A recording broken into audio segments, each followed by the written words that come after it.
Hi, I'm Hilary Yip, the founder and CEO of my own app called Minor Minors. And this is why you should listen to me.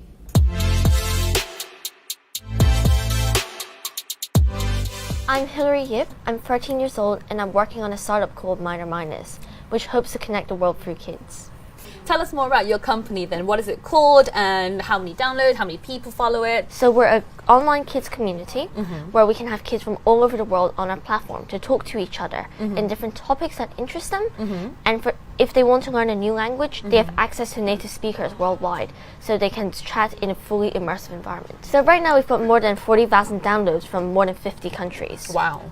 I mean, you are an inspirational public speaker, an extraordinary talented young woman. I just want to know, do you not ever get nervous on the stage when you have to present your pitches? Well, let's put it this way. If you get me debating or talking about minor minors or presenting, you'll never see a hint of any nerves. But you get me to sing and I'll have knock-kneed and I'll probably puke as I go on. I want to show you this clip, okay? This was from a few years ago. Parents, I know how you feel. You want your children to become global citizens and be able to speak different languages. You spend a small fortune on extra lessons. In return, our kids dread it. They moan and groan. And after a holiday, they forget all of it. Sound familiar? That's where my idea comes in. How do you feel now looking back at it?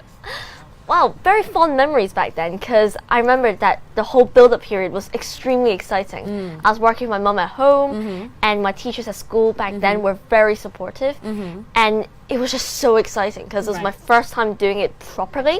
The idea that education is transformative and will change our world.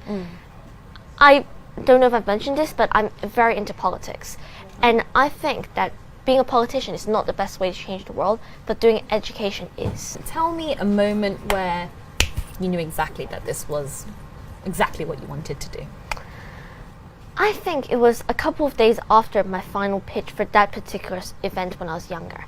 I was going to a meeting with someone who said that, you know what, this could work. And during that meeting, he told me the life cycle of a startup, from seed round to IPO. Kind of very far ahead. Yep. But he walked me through the entire process and told me that failure is almost inevitable, but it's something worth doing. And that led me afterwards to think, is this something that I really want to do?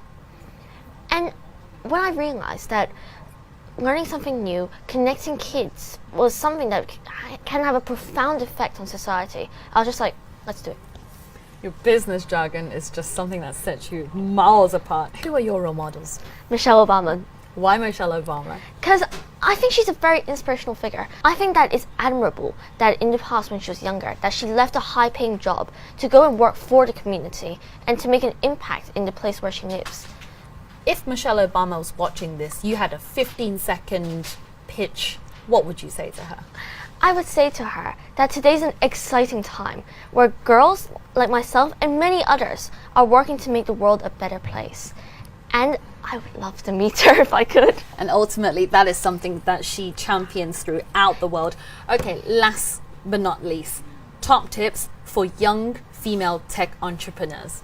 To any young female entrepreneurs is that you are your own person. There's no need to be swayed by extra influences, because there'll always be people who belittle you, tell you that you can't.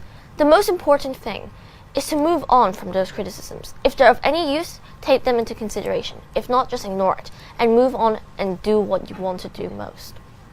Hilary, I've learned a lot from you. Thank you so much for coming in today. I hope you had fun. Thank you, it's been great.